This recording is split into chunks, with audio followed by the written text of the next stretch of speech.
On September 27th, Wizards of the Coast launched an open beta for Magic the Gathering Arena that coincided with the release of the fall set Guilds of Ravnica. For better and for worse, this is a legitimate beta test. Some features standard to the genre are missing, and even systems currently in place will either get modified or replaced before officially launching. As a result, this won't be a full review, but more of a rundown of how the game shapes up so far, so let's get started with the good. It's Magic, it's free, and it's fast.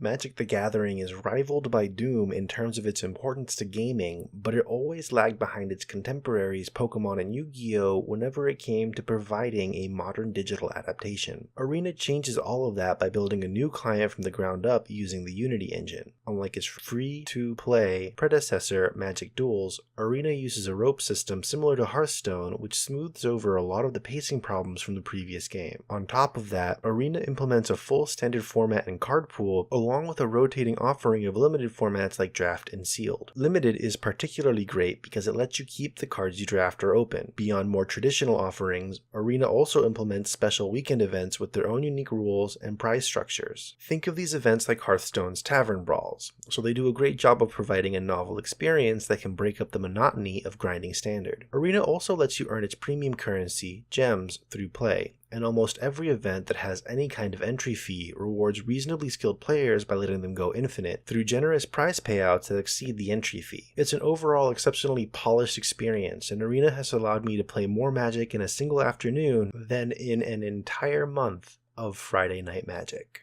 Long story short, it's the economy. While Arena does let players both earn premium currency as well as go infinite through skilled play, most events are locked behind an entry fee. There's nothing inherently wrong with that, but it's not always clear whether it's better to spend gold or gems on events or booster packs, or even between different event types because prize payouts lean towards top-heavy competitive rewards. Opening up an Excel spreadsheet so you can use an expected value calculation to answer what should I spend my time and money on isn't very beginner-friendly. The frequent use of gold or gem paywalls also means that you might get locked out of playing certain events. It can be a little bit frustrating to no longer participate in drafts or singleton just because you ran out of gold. Limited is particularly affected by this paywalling because their entry fees are so high that it can take up to 5 or so days of grinding quests just to buy a single draft entry. If you're only interested in Arena to grind out Limited, you either need to pay up or put up with grinding out Constructed. I mentioned earlier that this is a more traditional beta, so there are definite rough edges that could make or break the experience for you. But Wizards of the Coast has announced plans to implement these features over time, and they've been very good at updating the client with some of the most requested items. Right now there are no social features, though friendly challenges will be added in November.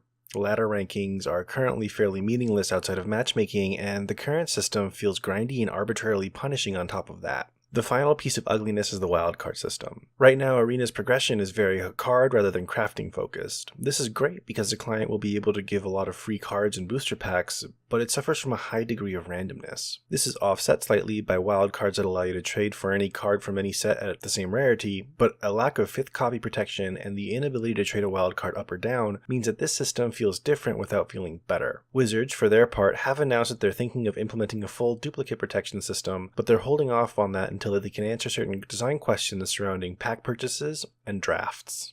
Even though most of this video has talked about the issues facing Arena at this time, I want to emphasize my full-hearted recommendation of the game if you were ever curious about Magic the Gathering and want a cheaper way to enjoy the game, or just love Magic and want to play it in between FNMs. Regardless of its awkward economy and rough edges, this is still the best digital client ever made for one of the greatest games of all time. I can't recommend it enough, and if Arena were to be released right now without any changes, I would give it a Gilded Lotus out of 5. If you want to check it out, there's a download link in the description below, and thanks for watching.